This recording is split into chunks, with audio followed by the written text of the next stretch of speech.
नमस्कार मित्रांनो, मी सचिन शिंदे आपल्या समोर ध्यास वर्धीचा अकॅडमी युट्यूब चॅनल पाहतो. मित्रांनो, महत्वाच्या घडामोडी. मित्रांनो, आज तारीख आहे 7 नोव्हेंबर. 7 नोव्हेंबरचे आपण 20 प्रश्न पाहत असतो. प्रत्येक प्रश्न आपल्यासाठी महत्वाचा आणि ताकदीचा असतो. मित्रांनो, आपण जर नवीन असेल तर नक्की चॅनल सबस्क्राईब, लाईक आणि सर्वांना शेअर करा. मित्रांनो, सर्वप्रथम आपल्या शुभप्रभात, गुड मॉर्निंग. मित्रांनो मित्रांनो हा उपक्रम सुरू करण्याचा एकमेव उद्देश आहे मराठी स्पर्धा परीक्षा करणाऱ्या विद्यार्थ्यांना मदत व्हावी, आणि ती कोणतीही परीक्षा असू दे. ठीक आहे. कालचा प्रश्न होता, भारतीय रोहन बोपण्णा यांनी कोणत्या खेळाडूतून निवृत्ती जाहीर केली? तर उत्तर होतं टेनिस मधून त्यांनी निवृत्ती जाहीर केली आहे. आजचा पहिला प्रश्न, भारतात सर्वाधिक हत्तीची संख्या कोणत्या राज्यात आहे? मित्रांनो, पाहायला गेलं कर्नाटक नंबर 1 वर आहे, आसाम नंबर 2 वर आहे आणि तामिळनाडू नंबर 3 वर आहे. Karnataka 1 number, Assam 2 number, Tamil Nadu 3 number वर आहे. ठीक आहे. जी मध्ये मोजणी झाली होती, आपण याचा प्रश्न सुद्धा घेतला होता की डीएनए आधारित मोजणी झाली होती. लक्षात ठेवा, त्यानुसार आपण हा पाठ घेतलेला आहे. आणि आता सध्या हत्तीची संख्या कर्नाटक पहिला आहे, आसाम दुसरा आहे, तामिळनाडू तिसरा आहे. देशातील वन्य हत्तीची संख्या 8 वर्षात 25% कमी झाल्याचे पहिल्या देशव्यापी डीएनए आधारित गणनेत आढळले आहे. म्हणजे मित्रांनो, इतक्या 8 वर्षामध्ये हत्तीची संख्या सध्या 25% कमी झालेली आहे. 2017 मध्ये हत्तीची संख्या 29,964 होती, ती सध्या 22,446 इतकी झाली आहे. डीएनए गणना करण्यासाठी डीएनए आधारित मार्क रिकॅप्चर तंत्र पद्धत वापरली जाते. लक्षात ठेवा, कोणती पद्धत वापरली जाते हे पण सुद्धा खूप महत्वाचं आहे. पुढे, हत्तीची डीएनए आधारित गणना ही जगात पहिल्यांदाच करण्यात आली आहे. राजनीय आता आपण पाहिलं, कर्नाटक पहिला आहे, म्हणजे 6,013 हत्ती आहेत, आसाममध्ये 4,159 आहेत आणि तामिळनाडूमध्ये 3,136 हत्ती आहेत. ओके. मित्रांनो, दुसरा प्रश्न आहे, वाळवंटातील युद्धात ड्रोन आणि काउंटर ड्रोन क्षमतांची चाचणी घेण्यासाठी भारतीय सेनेने कोणता सराव आयोजित केला होता?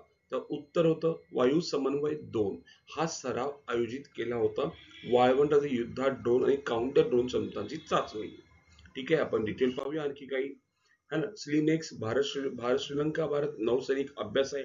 बोंगो सागर भारत बांगलादेश आहे. युद्धाभ्यास भारत अमेरिका. इंद्रयुद्धाभ्यास भारत रशिया. सूर्यकिरण युद्धाभ्यास भारत नेपाळ. शक्ती भारत फ्रान्स. वरुण भारत फ्रान्स. गरुड भारत फ्रान्स. शिन्यू मैत्री भारत जपान. धर्म गार्जियन भारत जपान. वीर गार्जियन भारत जपान. बघा, शून्य धर्माने वीर भारत जपान आहे. जिमेक्स भारत जपान आहे. अभ्यास मैत्री भारत थायलंड. पूर्वी प्रचंड प्रहार अभ्यास अरुणाचल प्रदेश. ओके. तिसरा प्रश्न, प्रो कबड्डी लीगच्या कितव्या आवृत्तीमध्ये दिल्ली दबंग जिंकलेला आहे? तर उत्तर आहे 12वी आवृत्ती आहे. मित्रांनो, हा जर पाहायला गेलं तर प्रो कबड्डी आणि इतर काही आपण पाहूया. महिला विश्वचषक कोण जिंकले? आपला देश भारत. उपविजेता दक्षिण आफ्रिका. 90वा बुद्धिबळ ग्रँडमास्टर कोण आहे? Ilam Parthi AR. CF nations cup Bharat कांस्य पदक. पुरुष आशिया हॉकी कप भारत. लक्षात ठेवा, 2025च्या USA ओपन मध्ये पुरुष विजेतेपद कार्लोस अल्कराज आणि USA ओपन महिलांमध्ये Aryna Sabalenka. Diamond League 25, Neeraj Chopra रौप्य. Sultan of Johor Cup Australia. Duleep ट्रॉफीचा 5वे संस्करण मध्य विभाग.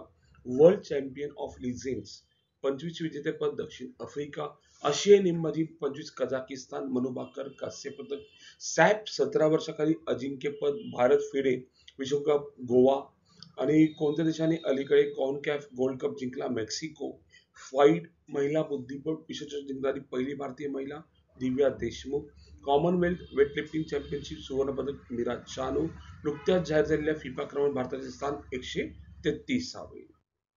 पुढं चौथा प्रश्न पाहतोय, भारतीय वंशाचे जोहारान ममदानी हे न्यूयॉर्क शहराचे पहिले मुस्लिम तसेच आजवरचे सर्वात तरुण महापौर बनले असून ते कोणत्या पक्षाचे आहेत? मित्र हो, आपण पाहायला गेलं इंग्लंडमध्ये अमेरिकेत 2च पक्ष आहेत, डेमोक्रॅटिक आणि रिपब्लिकन. ते आहेत डेमोक्रॅटिक पक्षाचे आहेत. ममदानी हे पदावर विराजमान होणारे पहिले दक्षिण आशियाई नागरिक ठरले. आणि अँड्र्यू क्यूओमो हे अमेरिकेचे राष्ट्राध्यक्ष डोनाल्ड ट्रम्प यांचे समर्थन मिळाले होते, तरी सुद्धा ते हरलेले आहेत. पाचवा प्रश्न, चीनी इलेक्ट्रिक वाहन उत्पादक कंपनी एक्सपेंग हिच्या एरोहॅट या या उपकंपनीत जगातील कितव्या इंटेलिजंट फ्लाइंग कार फॅक्टरीमध्ये उडत्या कारच्या उत्पादनास सुरुवात केली आहे? तर पहिल्याच आहे. ठीक आहे, काय आहे? पहिल्याच आहे. कंपनी एक्सपिंग है ना, एरो एक्सपिंग ची उपकंपनी प्रकल्प जगातील पहिली इंटेलिजंट फ्लाइंग कार फॅक्टरी स्थान ग्वांझू चीन. सुरुवात उडत्या कारची चाचणी उत्पादनास सुरुवात. Model land aircraft career modular flying car उत्पादन क्षमता वार्षिक 10,000 एअरक्राफ्ट मॉड्यूल सुरुवातीला. मिनी वरील वाहन 6 चाकी 5 प्रवासी.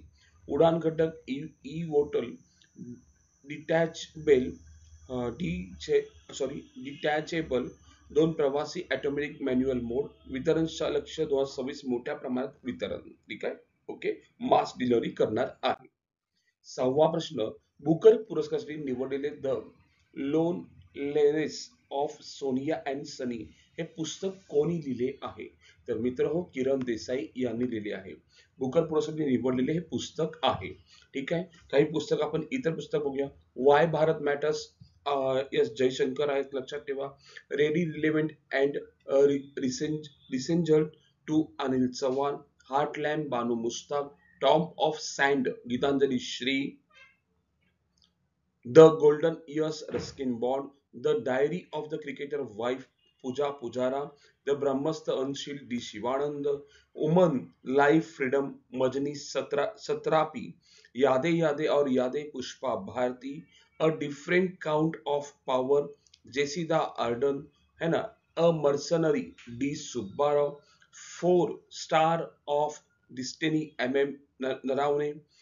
12th fail Anurag Pathak. Welcome to paradise Twinkle Khanna. मित्रांनो, एखादा पुस्तक आलं की सगळे पुस्तक महत्वाचे जे लेटेस्ट आहेत ते आपण कव्हर करण्याचं काम करतो.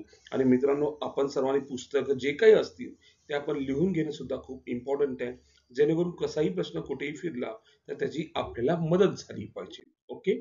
7वा प्रश्न, जगातील सर्वात वयोवृद्ध ऑलिम्पिक सुवर्णपदक विजेते चार्ल्स कोस्टे यांच्या वयाच्या 101व्या वर्षी निधन झाले. ते कोणत्या खेळाशी संबंधित होते? मित्रांनो, ते पाहायला गेलं ते सायकलिंग करत होते, लक्षात ठेवा. ठीक आहे. 1948च्या लंडन ऑलिम्पिक मध्ये कोस्टो यांनी सायकलिंग टीम परस्यूट स्पर्धेत फ्रान्स साठी सुवर्ण पदक जिंकले. म्हणजे हे मूळचे फ्रान्सचे होते, हे सुद्धा आपल्याला माहित असणं आवश्यक आहे.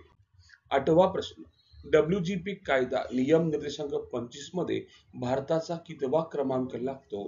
भारताचा पाहायला गेलं 86वा क्रमांक लागतो. मग इतर काय बघूया आपण.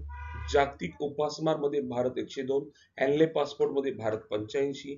ग्लोबल डिजिटल नॉमेड मध्ये भारत 38वा. जागतिक नवनशीम निर्देशकामध्ये भारत 38वा. ओके. जागतिक जीवन कार्य संतुलनामध्ये भारत 42वा. जागतिक स्पर्धात्मक क्रमवारीत Bharat 41वा. Nimbo safety index report मध्ये भारतातील शहर पाहायला गेले मंगळूर 49वे. लिंगभेद अहवालामध्ये भारत 131वा. जागतिक शांतता निर्देशांकात भारत 115वा. शाश्वत विकास ध्येयामध्ये भारत 99वा. ऊर्जा संक्रमण निर्देशांकात भारत 71वा. हवामान बदल कामगिरीमध्ये भारत 10वा. जागतिक आनंद क्रमवारीत भारत 118वा. जागतिक दहशत निर्देशांकामध्ये भारत 14वा. प्रेस स्वातंत्र्यामध्ये भारत 151वा. आणि भ्रष्टाचारामध्ये भारत 96वा. मित्रांनो, एक जर पार्ट आला कुठला नंबरचा जागतिक लेवलला तर सगळे घेण्याचं काम करतो, जेणेकरून प्रत्येकाला त्याची मदत होऊ शकते आणि रिव्हिजन होतं. 2026च्या QX वर्ल्ड युनिव्हर्सिटी रँकिंग मध्ये कोणत्या भारतीय संस्थेने अव्वल स्थान पटकावले आहे? आपण जर पाहायला गेलं अव्वल स्थान पटकावणारा कोणती IIT आहे? ठीक आहे, तर IIT दिल्ली ही अव्वल स्थानी गेलेली आहे, लक्षात ठेवा. QX वर्ल्ड रँकिंग 26 मध्ये Indian institute of technology IIT Delhi देशामधील संस्थेमध्ये अव्वल स्थानावर आहे आणि जागतिक स्तरावर पाहायला गेलं 123व्या क्रमांकावर आहे. जागतिक क्रमवारीत 54 संस्थांचा समावेश असून भारताने विक्रमी कामगिरी नोंदवली आहे, ज्यामुळे जगभरात भारत 4थ्या क्रमांकावर. मित्रांनो, थोडासा पार्ट क्लिअर करूया आपण. आजपर्यंत खूप वेळा QX वर्ल्ड इंडेक्स नुसार कोणती IIT भारतात नंबर 1 वर आहे किंवा जगात नंबर 1 असणारी कोण आहे, असे प्रश्न खूप टाइम आले.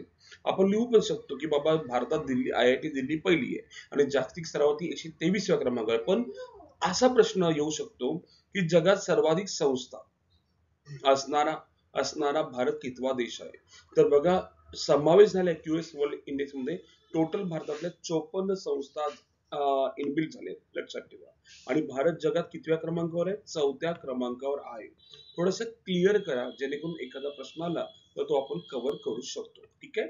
आयआयटी दिल्ली नंतर आयआयटी बॉम्बे 129व्या, आयआयटी मद्रास 180व्या आणि आयआयटी खडगपूर 215व्या क्रमांकावर आहे. नेक्स्ट 10वा प्रश्न. जागतिक जेलीफिश दिन कधी साजरा केला जातो? प्रश्न खूप सुंदर आहे. जागतिक जेलीफिश दिन कधी साजरा केला जातो? तर उत्तर आहे याचं मित्र हो, 3 नोव्हेंबर रोजी साजरा केला जातो. नोव्हेंबर सगळे आपण कव्हर करूया. 5 नोव्हेंबर जागतिक त्सुनामी जागरूकता दिन, 7 नोव्हेंबर राष्ट्रीय कर्करोग जागरूकता दिवस आणि विद्यार्थी दिवस महाराष्ट्राचा, 8 नोव्हेंबर जागतिक रेडिओग्राफी दिन, 9 नोव्हेंबर जागतिक सेवा दिन, 10 नोव्हेंबर शांतता आणि विकासासाठी जागतिक विज्ञान दिन, 11 नोव्हेंबर राष्ट्रीय शिक्षण दिन युद्धविराम दिवस, 12 नोव्हेंबर जागतिक निमोनिया दिवस, 13 नोव्हेंबर जागतिक दयाळूपणा दिवस, 14 नोव्हेंबर पंडित जवाहरलाल नेहरू जन्मदिन आणि जागतिक मधुमेह दिन.